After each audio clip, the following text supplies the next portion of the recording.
TRS ప్రభుత్వం 10 संवत्सराలు 10 साल में कुछ भी नहीं दिए। वो ध्यान में रखते हुए अपना रेवंत रेड्डी साहब आने के बाद जो छोटे लोग हैं तकलीफ से गुजर रहे, वैसे लोगों को ध्यान में रखते हुए 1 लाख 2 लाख नहीं, एक अच्छा घर बनाना बल्कि 5 लाख से अपना बोधन म्यूनसिपालिटी में 600 घरा दिए सो है। उसमें से थोड़ा कंप्लीट हुआ, थोड़ा अभी काम चल रहा है।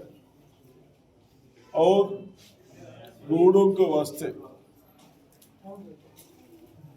18 करोड़ 17 करोड़ दे रहे।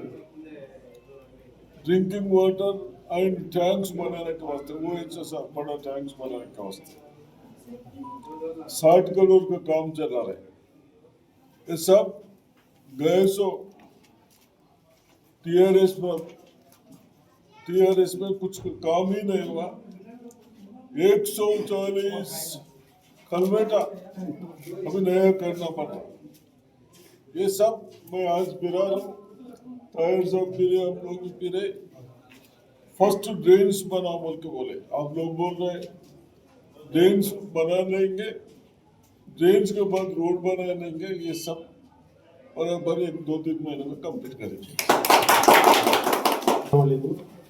ये हमारे पी सुजनी साहब जो कैबिनेट मिनिस्टर है, जो तेलंगाना गवर्नमेंट डेवलपमेंट के लिए और हमेशा हमारे एमएलए साहब की यही फिक्र रही कि जितना हो सके आवाम के लिए मैं क्या मदद कर सकता हूँ, आवाम के लिए क्या मैं मदद कर सकता हूँ और डेवलपमेंट क्या कर सकता हूँ। इससे पहले भी हमारे मिनिस्टर साहब थे, एग्रीकल्चर के टाइम पे भी, इरिगेशन में भी थे, हेल्थ में भी थे। हमेशा यही फिक्र लेके चले कि तेलंगाना कैसा डेवलप होना, मैं लोगों के लिए क्या अच्छा करना, और वही करते हुए आ रहे हैं। और 2 साल में अल्हम्दुलिल्लाह हमारे सीएम रेवंत रेड्डी साहब के साथ हमारे एमएलए साहब के डायरेक्ट रसूखात है, जिससे उनके बोधन टाउन में कॉन्स्टिट्यूंसी में जो चीज़ भी तकलीफ हुई, आज तक भी 2 साल में हमेशा यही फिक्र लेके चले कि मेरे कॉन्स्टिट्यूंसी में कैसा डेवलप होना। और हमेशा ये 5 लाख रुपए जो दे रहे, अल्हम्दुलिल्लाह तकरीबन लोग का काम चल रहा भी और ये मुकम्मल भी हुआ। और ये ड्रेन का भी जो काम जो मुश्किल हुई, जो 10 साल में नहीं हुआ, यही हमारी कौम, यही हमारे लोग 10 साल में जो साबिक है, जो शकील साहब जो थे, जाके बोले साहब हमको ये तकलीफ है, हमको ये तकलीफ है, बोलने के बावजूद भी कोई डेवलपमेंट नहीं हुआ। हालांकि करा सकते थे, मगर हमारे सुजनी साहब हमेशा कभी कोई चीज़ में फर्क नहीं रखते हुए, हम और कोई फर्क नहीं रखते हुए हमेशा हर तकलीफ को मेरी तकलीफ समझ के करते हुए आ रहे हैं। और 10 साल में जो हमारे यहाँ के लोग ward number 5, ward number 6, ward number 7, ward number 8 के जितने मुसल्मान जो लोग हैं, मुसलमान ग्रेवी यार्ड के लिए भी गए थे वहाँ पर। हालांकि हर तरीके से बताया, हालांकि उन्होंने बोले थे देते बोल के, मगर वो भी नहीं दिए। मगर जैसा ही हम आपको सोचने साहब जैसे कमिटमेंट कराने के बाद जो चीज़ में जो मुश्किलात थी, डायरेक्ट कलेक्टर साहब को बात करते हुए, कमेटी के लोग भी है, मैं भी जिसमें गवाह हूँ, रहने के बाद जहाँ तक इलेक्शन था ग्राम पंचायत का, वो बोलने का पर्सनली अपना इंटरेस्ट लेके, वो जो उम्मीद पोर्टल जो आ रहा था उससे पहले हम वहाँ पर जाने के बाद, कमेटी के लोग रहने के बाद साहब बोले कि मुझको आज की डेट में होना।